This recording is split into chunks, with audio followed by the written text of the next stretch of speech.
Normally നിങ്ങൾ എൻ്റെ ചാനലിനകത്ത് ഏറ്റവും കൂടുതൽ ഷോർട്സ് ആയിരിക്കും കണ്ടിട്ടുള്ളത്. എനിക്കങ്ങനെ പ്രത്യേകിച്ച് കണ്ടൻ്റ് ഒന്നും ഇല്ലാത്തത് കൊണ്ട് തന്നെ ഞാൻ വ്ളോഗുകളൊന്നും ചെയ്യാത്തത്. സമയവും ഇല്ല, അത് വേറൊരു സത്യമായ കാര്യമാണ്. ഞാൻ പലവട്ടം പറഞ്ഞിട്ടുണ്ട്. അപ്പോൾ ഇപ്പോൾ 2 ദിവസമായിട്ട് ഞാൻ നാട്ടിലെത്തിയിട്ടുണ്ട്. കുറേ വീഡിയോസൊക്കെ എടുത്തു വെച്ചിട്ടുണ്ട്. പതുക്കെ പതുക്കെ ഇടാൻ സമയമില്ല എന്നുള്ളതാണ്. അപ്പോൾ ഇന്ന് ഞങ്ങളൊരു ട്രിപ്പ് പോകാനായിട്ട് ഇങ്ങനെ റെഡി ആയിട്ടിരിക്കുക, വണ്ടിക്ക് വേണ്ടിയിട്ട് വെയിറ്റ് ചെയ്തിരിക്കുക. അപ്പോൾ എൻ്റെ ചെറിയ മോള് ബാക്കി പറയും. Hello, welcome to Ramya's Krishnan's vlog, guys. Let's go. Yeah, reaction, please. Yeah. അപ്പോൾ യാ Let's go. അപ്പോൾ ഇത്തവണ ഞങ്ങളുടെ 3 പേരുമായിട്ടുള്ള ഒരുമിച്ചുള്ള ഫസ്റ്റ് ഇൻ്റർനാഷണൽ ട്രിപ്പാണ്. അപ്പോൾ ഇവർ ഖത്തറിലായിട്ട് വന്നിട്ടൊക്കെ ഉണ്ട്, പക്ഷേ ഞങ്ങൾ 3 പേരും കൂടെ പോകുന്ന ഫസ്റ്റ് ട്രിപ്പാണിത്. എവിടാ പോകുന്നത്?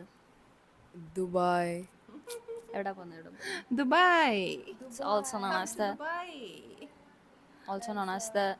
paradise of earth. എന്നൊക്കെ പറയാം, നാളെ കാണാൻ പറയാം എന്താ ഉള്ളത്.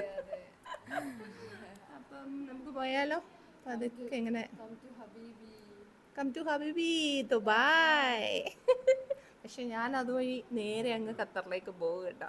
അപ്പം നമ്മൾ നാട്ടിലോട്ട് നമ്മൾ തിരിച്ചു ശോകം. അതെ അതെ. ഞങ്ങൾക്ക് അന്നേരം തിരുവനന്തപുരത്തു നിന്നായിരുന്നു ഫ്ലൈറ്റ്. ഞങ്ങളുടെ വീടിൻ്റെ അടുത്തുനിന്ന് ഏറ്റവും അടുത്ത എയർപോർട്ട് എന്ന് പറയുന്നത് ഇത് തിരുവനന്തപുരമാണ്. അപ്പം നമ്മളെ വീട്ടിൽ നിന്ന് ഇറങ്ങിയ പാടെ ഉറങ്ങാൻ തുടങ്ങിയതാണ് ഞങ്ങൾ 3 ആളും. അപ്പോൾ തിരുവനന്തപുരം എത്തിയപ്പോഴാണ് ഉറക്കമൊക്കെ എണീറ്റത്. അപ്പോൾ എല്ലാം കഴിഞ്ഞ് അകത്തോട്ട് ഞങ്ങൾ കയറുകയാണ്. ചെക്കിനൊക്കെ ചെയ്തിട്ടായിരുന്നു ഞങ്ങൾ വീട്ടിൽ നിന്ന് ഇറങ്ങിയത്.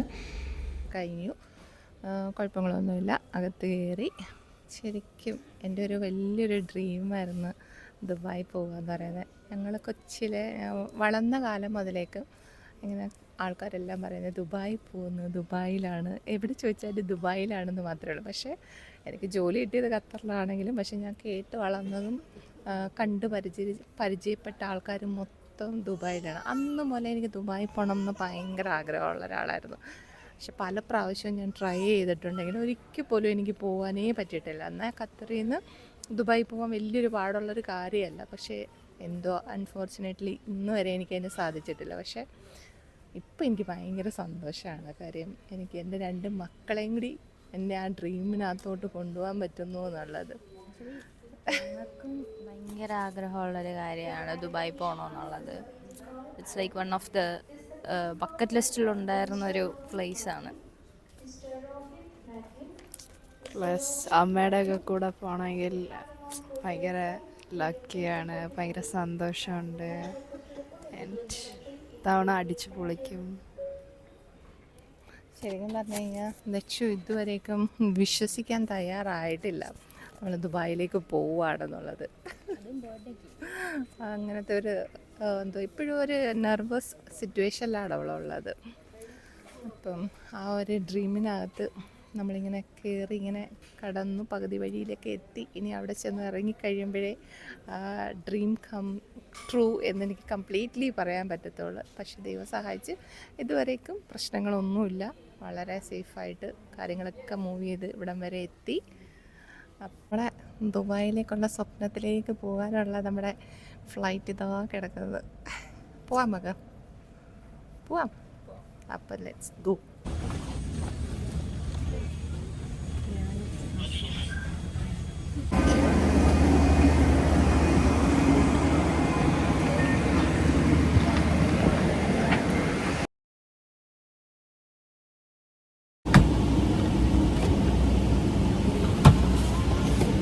രണ്ടാളും ഭയങ്കര ഡിസ്കഷനിലാണ് ഏത് സിനിമ കാണണം. ഇങ്ങനെ ചേട്ടത്തി അനിയത്തിക്ക് കാണിച്ചു കൊടുക്കുന്ന, അനിയത്തി ചേട്ടത്തിക്ക് അപ്പോൾ എല്ലാവരും ഫ്ലൈറ്റിലൊക്കെ കയറി എല്ലാവരും സീറ്റൊക്കെ ഇരുന്നു. അപ്പം വെളുപ്പിനായിരുന്നു ഫ്ലൈറ്റ് ആയിരുന്നതുകൊണ്ട് തന്നെ എല്ലാവരും ഒരു ഓൾമോസ്റ്റ് ഉറക്ക ക്ഷീണത്തിലായിരുന്നു. അപ്പോൾ ഉറക്കത്തിലായിരുന്നു ഞങ്ങൾക്ക് ഫുഡൊക്കെ കൊണ്ടുതന്നത്. ഫുഡ് അധികം കഴിച്ചൊന്നുമില്ല. ഇനി ദുബായിൽ വെച്ച് കാണാം. വെച്ച് നമ്മളങ്ങനെ ദുബായിലെത്തി. ഇപ്പോഴെങ്കിലും വിശ്വസിക്കുന്നുണ്ടോ ബർത്ത്ഡേ സെലിബ്രേറ്റ് ചെയ്യാൻ ദുബായിലെത്തി എന്നുള്ളത്? പറയുമ്പോൾ ശരിക്കും സത്യം അങ്ങനെയല്ലേ ചോദിച്ചോണ്ടിരിക്കുന്നത്? ഇപ്പം വിശ്വാസമായ? അപ്പം ഹാപ്പി ബർത്ത്ഡേ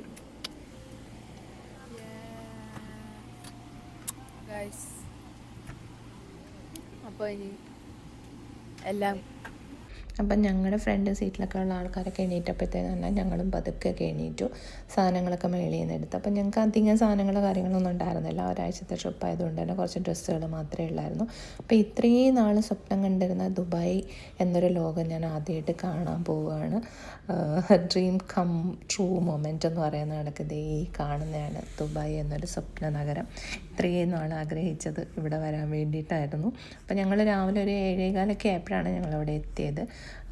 പിന്നെ അവിടുന്ന് ബസ്സിൽ വേണമായിരുന്നു ഞങ്ങൾക്ക് അങ്ങോട്ട് പോകാനായിട്ടുള്ളത്. അപ്പം ഞങ്ങളിങ്ങനെ ഇറങ്ങി വന്ന് താഴെ ബസ്സിൽ കയറിയിട്ട് കുറച്ചധികം ദൂരം തന്നെ ഫ്ലൈറ്റ് ലാൻഡ് ചെയ്ത സ്ഥലത്തുനിന്ന് പോകാനുണ്ടായിരുന്നു. അപ്പം ഞങ്ങൾ ബസ്സിൽ ഇങ്ങനെ കയറി. അപ്പം ബസ്സിൽ കയറിയതിന് ശേഷമുള്ള ഈ ഒരു കാഴ്ച എനിക്ക് ഭയങ്കര വണ്ടറായിട്ട് തോന്നി. കാരണം സിനിമയിലൊക്കെ കാണുന്ന കണക്കത്തൊരു കാഴ്ചയാണ് ഞാൻ ഈ കണ്ടുകൊണ്ടിരിക്കുന്നത് ശരിക്കും. കാരണം ഖത്തർ എയർപോർട്ടിലാണെങ്കിൽ പോലും ഞാൻ ഇങ്ങനൊരു അമേസിങ് മൊമെൻറ്റോ അല്ലെങ്കിൽ ഇത്രയും നല്ലൊരു കാഴ്ചകളൊന്നും ഞാൻ കണ്ടിട്ടേ ഇല്ല. അത്രയും വണ്ടർഫുൾ എന്ന് പറഞ്ഞാലും പോരാ, അത്രയ്ക്കും വണ്ടർഫുള്ളായിരുന്നു. എനിക്ക് ബസ്സിലിരുന്നിട്ട് ശരിക്കും വീഡിയോ എടുത്തിട്ടും മതിയാവാത്തൊരു സിറ്റുവേഷനായിരുന്നു. അത്രയും സൂപ്പറായിരുന്നു. അപ്പോൾ ഞങ്ങൾ ദുബായ് എയർപോർട്ടിൽ ഇതായി. ഞങ്ങളങ്ങനെ വളരെ സേഫായിട്ട് ദുബായിലെത്തിയിട്ടുണ്ട്. ഇമിഗ്രേഷനൊക്കെ കഴിഞ്ഞു, ഫ്രഷൊക്കെ ആയി. ഇമിഗ്രേഷൻ കഴിഞ്ഞ് കുറച്ച് ലഗേജ് ഉണ്ട്, കുറച്ചുണ്ട്. എനിക്ക് ഖത്തറിലോട്ടും കൂടെ കൊണ്ടുപോകാനുള്ള ലഗേജൊക്കെ ഉണ്ട്. പിന്നെ അതും കൂടെ ഒന്ന് പിക്ക് ചെയ്തിട്ട് പുറത്തേക്ക് ഇറങ്ങണം. അപ്പോൾ ഓൾമോസ്റ്റ് എല്ലാം കഴിഞ്ഞു. ഞങ്ങളുടെ ഡ്രീം കം ട്രൂ മൊമെൻ്റാണിത് അല്ലേ? ഇവർക്ക് അങ്ങനെ ഒരു ഡ്രീം ഉണ്ടായിരുന്നു എന്ന് എനിക്കറിയില്ല. പക്ഷേ എൻ്റെ ഒരു ഭയങ്കര ഡ്രീമായിരുന്നു ദുബായിൽ വരണമെന്നുള്ളത്. അതെന്തായാലും ഇവരെയും കൂട്ടിക്കൊണ്ട് വരാൻ പറ്റിയത് ഭയങ്കര സന്തോഷം. അപ്പം ഇനിയും കുറച്ച് ലഗേജൊക്കെ എടുത്തിട്ട് പിന്നെ കാണാം. എന്തെങ്കിലും പറയണ്ട? എന്ത് പറയാനാണ്? എന്തെങ്കിലും പറയാം.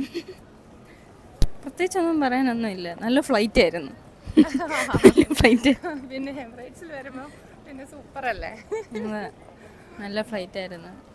ഉറങ്ങി, ഞങ്ങളെല്ലാവരും ഉറങ്ങി, ഭയങ്കരമായിട്ട് ഉറങ്ങി. ഫുഡ് കഴിച്ചു. ഇവള് ചെറുതായിട്ട് കഴിച്ചു, ചെറിയ ആള് കഴിച്ചില്ല. അവൾ ഭയങ്കര ഉറക്കത്തിലായിരുന്നു.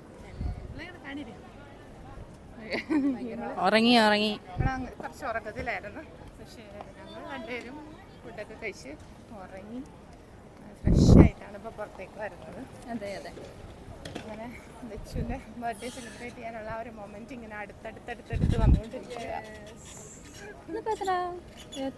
23 ആയി. 3 days കൂടെ. നമുക്ക് വരുന്ന ദിവസങ്ങളിൽ കുറച്ച് ചെറിയ ബ്ലോഗുകളൊക്കെ നമുക്ക് കാണാം. Okay guys.